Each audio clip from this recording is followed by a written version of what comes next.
Finalmente chegamos em setembro, um mês que preconiza o fim do inverno, o início da primavera e também aí o início dos dias mais quentes, né, do verão. Mas também setembro fica conhecido cada vez mais como o mês onde se debate nas instituições as mais diversas sobre a temática da depressão e do suicídio. Isso tem ficado cada vez mais evidente, haja vista que os números não são, em relação à depressão e ao suicídio, não são nada animadores, estão cada vez mais aumentando. A dor de existir hoje está presente em quase que 50% da população. Mas embora estejamos falando mais sobre o suicídio, sobre a depressão, ainda há alguns tabus que precisam ser quebrados, ainda há alguns mitos que precisam serem desconstruídos em relação a esse tema. Recentemente participei de um evento religioso onde o líder falava sobre o tema da depressão, mas a partir de alguns conceitos que não correspondem de fato àquilo que é a depressão. Entre as frases que ele disse, estava sobre a questão da pessoa ter que reagir, né? Afinal de contas, todos passamos por problema, e aí ele cita Jesus quando diz: no mundo tereis aflições, e aí ele coloca a depressão dentro desse contexto de aflição, né? E dentro de um contexto onde o sujeito reagindo teria de uma certa maneira vitória sobre aquela problemática. E isso é um mito, isso é um tabu, isso é uma confusão sistemática entre o que é a depressão e o que é de fato como doença e o que é a tristeza. É preciso saber que há diferenças entre uma coisa e outra. E diferenças essas que podem ser vistas de forma nítida, não precisa nem ser um especialista para isso, né? Um dos principais tópicos sobre a clássica diferença entre a tristeza e a depressão está exatamente nesse aspecto de que a tristeza passa, enquanto que a depressão não, é uma dor que continua existindo quando todas as outras coisas passam. A tristeza tem motivo, a pessoa sabe que está triste, enquanto que a depressão é uma tristeza profunda e muitas vezes sem nenhum motivo aparente. E pode acontecer a coisa mais significativa, pode acontecer a coisa que a pessoa mais aguardava, que ela vai continuar com a tristeza ali presente, né? Enquanto que na tristeza a pessoa tem sintomas no corpo, é possível ter sintomas no corpo mediante a um processo de tristeza, tais como aperto no peito, taquicardia, né, choro constante. A diferença entre a tristeza e os sintomas desta para a depressão é que, além desses sintomas, a pessoa deprimida ela tem pensamentos suicidas, né? As ideações suicidas ela está sempre presente dentro da mentalidade do sujeito depressivo. Então esse é um dos aspectos simples sobre a depressão e a tristeza. Então a depressão dificilmente vai ter uma causa externa que possa ser identificado, né? Na depressão está presente alguns fatores, como a questão das funções hipotalâmicas, né? Que são as funções que regulam o sono, que regulam o apetite, que regulam a energia do corpo, né? Então a pessoa ela pode apresentar tanto ausência de sono, como ela pode apresentar um sono contínuo, né? A falta de apetite, a falta de ânimo para comer, a falta de qualquer tipo de energia, o simples... Existem algumas narrativas de pessoas deprimidas que falam que o simples ato de virar na cama exige um esforço sobre-humano. Exige um esforço sobre-humano. Coisas simples como trocar de roupa, tomar banho, exige energias que o sujeito diz que não tem. Um cansaço que causa, fazendo com que a pessoa se torne totalmente exaurida dentro daquele processo. E tem também as funções corticais, né, que são aquelas que traduzem a nossa experiência de vida, de filosofia, né, a nossa cosmovisão, a nossa forma de ver o mundo. Então a depressão, ela traz essas duas questões dentro dessas duas funções que resume aquilo que é o sujeito, aquilo que é o humano, né? Então as questões normais, as situações sociais, a concentração, tudo isso fica prejudicado dentro de uma pessoa que está num quadro de depressão. E outra coisa, tristeza e depressão demandam tratamentos diferentes, então não podem ser incluídos como mesmo fator, né? A própria habilidade de sentir prazer, de sentir amor, de sentir esperança, são totalmente diferentes, né? Na tristeza é possível ainda sentir algum aspecto de felicidade, né? Em algum aspecto de prazer, em algum momento. Na pessoa que está em depressão, isso é praticamente impossível, né? A tristeza é o tempo todo. As pessoas que estão em depressão, inclusive, elas relatam, é como se vivessem à beira do abismo. E aí, viver à beira do abismo é viver numa constância de medo. O medo de cair, né? O medo de não conseguir sair da beira e o perigo iminente da queda, né? Isso tudo traz uma sensação de quase morte no sujeito, né? Que faz com que ele se torne inepto para lidar com toda essa situação. Então, enquanto a tristeza ela é normalmente transitória, ela é temporária, a depressão ela está ali, ela é duradoura. Então é preciso entender que muitas vezes alguns tipos de depressão vai ser necessário o uso medicamentoso, enquanto que na tristeza dificilmente esse tipo de tratamento é necessário. Outra coisa também é sobre o tempo que dura, por exemplo, o tratamento contra a depressão, né? O tratamento em relação à depressão. Normalmente as pessoas chegam no consultório já perguntando se vai demorar muito, né? O problema é que, como se trata de um primeiro episódio depressivo, você até pode instituir aí um tempo de 1 ou 2 anos, né, de tratamento. Claro que isso não é linear, isso não é exato. Só que é preciso reiniciar esse tratamento cada vez que o sujeito entra em processos de recaída. E existem aquelas pessoas que vão demandar, que vão necessitar tratamento para a vida toda. E isso não pode ser visto, isso não pode ser interpretado, isso não pode ser traduzido como sinal de fraqueza. A depressão, ela deve ser tratada como qualquer outro tipo de doença. É muito comum você ver alguns preconceitos em relação ao sujeito que está em depressão já há algum tempo, querem tomar medicamento. As pessoas querem, principalmente os familiares, né? Aqueles que têm um olhar um pouco ainda ruim, né, sobre a saúde mental, principalmente sobre a psiquiatria. É muito comum eles perguntarem: pô, você ainda está tomando esse medicamento? Ah, não, fulano de tal entrou em depressão e não está mais tomando medicamento nenhum. É preciso entender que cada caso é um caso, cada sujeito é único, é preciso respeitar a subjetividade, é preciso respeitar a singularidade de cada pessoa. Nenhuma depressão é igual a outra, então nunca cometa o erro de dizer para uma pessoa que está em depressão que você sabe o que ela está passando, que você já passou por aquilo também, porque isso não é verdade. Cada dor de existir é única. Mesmo você que já passou por um processo depressivo, dificilmente saberá definir a dor que o outro está passando. Então, o tratamento, o tempo, é o tempo que o sujeito necessitar. Algumas pessoas irão precisar desse tratamento para a vida toda. Então isso tem que ser encarado como qualquer outro tipo de doença que demande aí um tratamento. Outro detalhe também é a cura, né? É muito comum perguntar se eu vou ficar curado, né? Eu vou ficar curado, Jair? Às vezes no consultório as pessoas me perguntam isso. Hoje, graças a Deus, hoje os médicos já não falam mais nesse termo de cura. Hoje é possível falar até de uma remissão completa aí dos sintomas, mas mesmo isso não significa que a doença foi curada, né?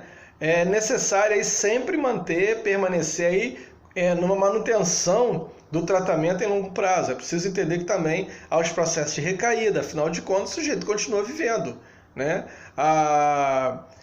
O sujeito continua lidando com as suas dores, com a sua existência, com seus traumas. Então, tudo isso faz parte de um processo de existência. Então, confundir tristeza com depressão, desculpa, é uma forma de ignorar a dor do outro.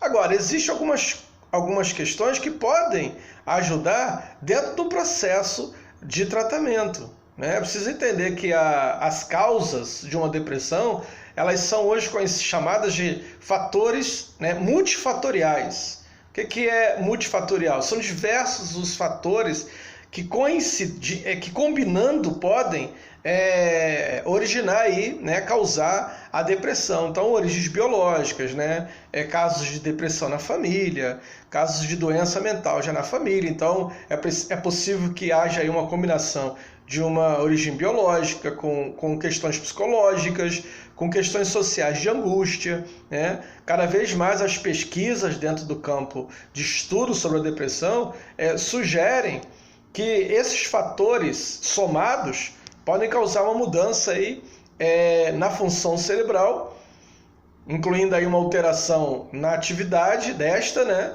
E aí alterando também as sinapses, né? Os circuitos neuronais aí do cérebro, o que pode ocasionar ou não a depressão. Precisa entender que determinada situação que um sujeito passa pode levá-lo à depressão e a mesma situação pode não levar um outro sujeito à depressão. Então, não se sabe ainda a causa, não existe uma causa única, mas se fala de diversos fatores biopsicossociais que podem aí influenciar o processo depressivo. Então, procurar um motivo porque você está doente, procurar uma causa para estar doente, apontar uma causa, porque eu perdi o emprego, porque eu perdi o namoro, porque isso, porque aquilo, que lá na infância, por causa do abuso, tudo isso é apenas um dos fatores que desencadeou a depressão. O importante é você buscar qualidade de vida dentro do seu processo depressivo, né? E aí, dentro desse processo,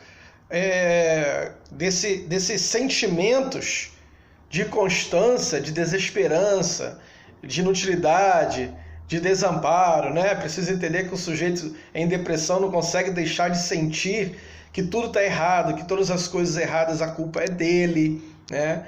Se a gente pudesse resumir uma pessoa em depressão com uma palavra, a palavra seria culpa. Todos os problemas do mundo, a culpa é dela. Então a pessoa acaba se sentindo incapaz de ver qualquer lado positivo, né? Incapaz de ver qualquer solução, uma luz no fim do túnel. Daí a importância extrema da amizade, né? O próprio psicanalista Winnicott acreditava no poder da amizade como contenção até do processo depressivo. E ele escreve vários artigos sobre isso, né? E é possível, na literatura psicanalítica, a gente vê alguns aspectos disso. É sabido que o próprio Sigmund Freud, pai da psicanálise, passava por processos depressivos, né? Em suas cartas ao pastor e amigo Oscar Pfister, ele fala por diversas vezes que este amigo o ajudou em seus momentos mais difíceis, onde o processo de depressão ali estava instaurado. Então a amizade é um processo, é um fator importantíssimo para o sujeito que está em depressão, de alguma forma, encontrar um alívio na sua dor. Outras questões também que podem trazer um efeito importantíssimo, e são coisas simples, por exemplo, vou citar algumas questões aqui, como você colocar no papel o que você está sentindo. Isso é um processo muito simples. Existe um livro que se tornou um clássico chamado Diário de Anne Frank, né? Que é uma menina de 13 anos que coloca no seu pequeno diário que ela ganhou de presente todas as angústias que ela estava vivendo, que ela estava sofrendo durante 3 anos ali na Segunda Guerra Mundial, onde ela viveu com a sua família, né, e alguns amigos, escondida do nazismo, né? E aí ela vai colocando naquele diário as angústias com os pais, a angústia com a sua própria sexualidade, com a sua adolescência, a transição, a paixão, o amor, né? Infelizmente a Anne Frank não sobreviveu à barbárie da Segunda Guerra Mundial, mas o seu diário chegou até nós. Isso mostra que o diário, escrever de uma certa forma, produz alívio. né? O poeta Mário de Andrade dizia que ele escrevia como quem morre, né? E ele traz aí uma fala que eu acho muito interessante, que ele disse: você não tem motivo nenhum de choro, feche meu livro por agora, não leia. Então a escrita, né? Você tem escritoras que fizeram da escrita uma espécie de catarse para a sua dor, né? O Chão de Estrela, que é um livro de uma escritora brasileira, não recordo o nome dela agora, que tinha crises intensas de depressão, e ela vai escrever diversos livros sobre isso, né? Então a escrita, ela produz de uma certa forma, ela produz aí uma catarse. Então é importante escrever em um caderno as suas dores. Escreva. Pega um caderninho, escreve as suas dores, seus pensamentos, seus medos, né? Isso faz a diferença.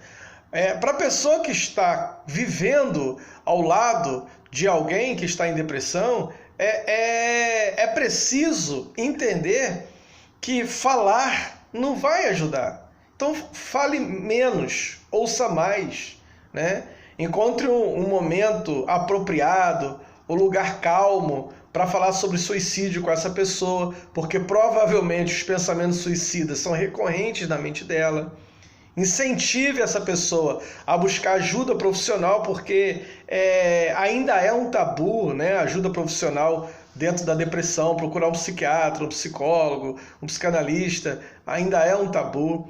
Fique por perto, tá? 90% dos suicídios são cometidos quando as pessoas estão sozinhas. Então a solidão é terrível, né? O próprio Renato Russo, ele escreve que o mal do século é a solidão, cada um nas suas próprias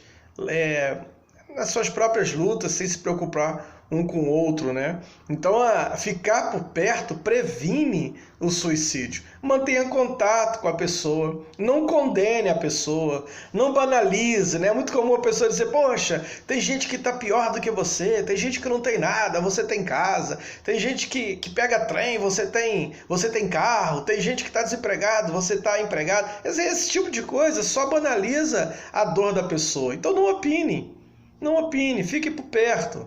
Uma coisa que eu acho muito interessante, por exemplo, são os animais, né? E isso traz uma diferença imensa. Eu tenho um gatinho, por exemplo, que quando alguém, né, minha esposa, meus filhos, até eu mesmo, quando a gente não está bem, parece que o gato tem um sexto sentido, ele simplesmente vem, deita-se do lado, fica ali quietinho. Isso faz a diferença. Hoje já existem estudos que mostram que a presença dos animais de uma certa maneira produzem endorfina, né? Que eles percebem quando a pessoa não está bem, né? E aí ele fica ao lado ali da pessoa, um animal de estimação. Então ter um animal de estimação pode ajudar no processo depressivo também. Outro detalhe muito interessante é encontrar um hobby, né? A psiquiatra, né? A médica Nice da Silveira, ela trouxe atividade para o manicômio, né, para as pessoas loucas, e aquilo ajudou a muita gente a sair da própria loucura. Então o hobby é uma forma de canalizar as emoções negativas que pode ajudar a relaxar, como a pintura, a fotografia, a escrita, como eu já disse aqui, né, a cerâmica. Então encontre alguma coisa que possa deixar você em paz, a música, né? Possa deixar você em paz nos transtornos aí diários vividos, né? Você não vai escapar da tristeza. Não pense que fazendo isso você deixará de ficar triste, mas você vai aprender a lidar melhor com a tristeza, com a sua dor. E aí vai acabar encontrando tempo, né, para fazer algo de que você possa acabar gostando. Conheço pessoas que passaram um processo depressivo terrível e encontraram no hobby uma forma de continuar vivendo. Hoje são artistas, cantores, né? Eu tenho uma amiga que virou artista plástica, até de renome. Então, de uma certa forma, a arte, ela canaliza. Freud já dizia isso, né? Que o artista era aquele que não precisava de análise, porque a sua arte canalizava, de uma certa maneira, a sua dor. Outra coisa também simples é banho. Banho é uma coisa simples, porque energiza o corpo, principalmente o banho com água fria. Várias pesquisas mostram que o banho de água fria melhora a circulação, que acaba reduzindo aí o estresse, melhorando o humor, né? O frio libera endorfina nas correntes sanguíneas no cérebro, criando aí uma sensação de rejuvenescimento, né? De positividade. Por que eu falo muito de endorfina? Porque são aí a química, né, do cérebro que estimula aí o bom humor, que são as endorfinas. Outra coisa também muito gostosa é o banho de banheira, né? Principalmente aí com o sulfato de magnésio, que é o sal conhecido como é o nome? Sais de Epsom, né? Você colocar um pouquinho de sais de Epsom, que é o sulfato de magnésio, dentro da água, ajuda também a reduzir a tensão, desintoxica o corpo, porque o magnésio também libera endorfina. E aí acaba reduzindo o estresse e melhorando o humor. Não tem coisa mais gostosa do que um banho, né? Um banho de banheira. É gostoso demais.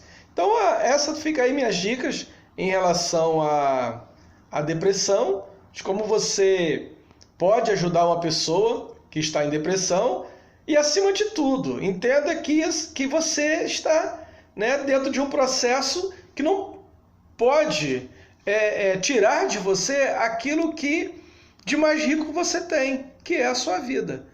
Tiver que sorrir, sorria. Tiver que chorar, chore, não tem problema. As lágrimas também produzem endorfina. As lágrimas também produzem endorfina. Chorar faz bem, né? Chorar faz bem. As pessoas, eu vejo que as pessoas falam de depressão como se fosse o demônio a ser exorcizado. É fato que a depressão produz uma tristeza, é fato que a depressão produz uma dor, mas ela não tira de você, né, a possibilidade de continuar vivendo se você buscar entender a sua doença, se você buscar tratamento adequado para a sua doença, uma terapia para a sua doença. Falar faz bem, falar faz muito bem, né? E eu quero indicar também algumas leituras para você, como o livro do Solomon, né, Os Demônios do Meio-Dia, que é a sua experiência pessoal. É um jornalista americano, bastante conceituado, que narra nesse livro sua experiência pessoal com esse sofrimento, com a depressão. Solomon é uma pessoa que tem a depressão no nível alto e mesmo assim, né, se tornou um escritor renomado no mundo inteiro. Tem seu livro traduzido para mais de 20 países. Outro livro também que eu gostaria de indicar é o livro da psicanalista búlgara Júlia Kristeva, O Sol Negro, onde ela fala aí sobre a depressão também com um olhar, dentro do olhar da psicanálise, de forma belíssima, né, de forma clara. Eu estou escrevendo um livro, recentemente até publiquei o primeiro capítulo, onde o título do livro é Não Me Deixes Ainda Que Eu Me Abandone, onde eu estou falando sobre a convivência das pessoas com alguém que tem um transtorno afetivo bipolar. Como se convive com alguém que tem esse transtorno, que vive em depressão, vive dentro de manias, como se convive com alguém. E eu falo isso, escrevo isso a partir de relatos de diversas pessoas dentro de clínica, né? E trago também, além desses relatos, né, trago também um olhar psicanalítico sobre esse processo de existir, né? Existir através da dor. Gente, esse é o meu canal, peço que vocês divulguem esse canal, né? Eu agradeço aquelas pessoas que estão me acompanhando e precisando de ajuda pode me contatar. Além desse canal, tem o meu site, jairocarioca.com.br, e eu estou à sua disposição. Um abraço a todos e obrigado.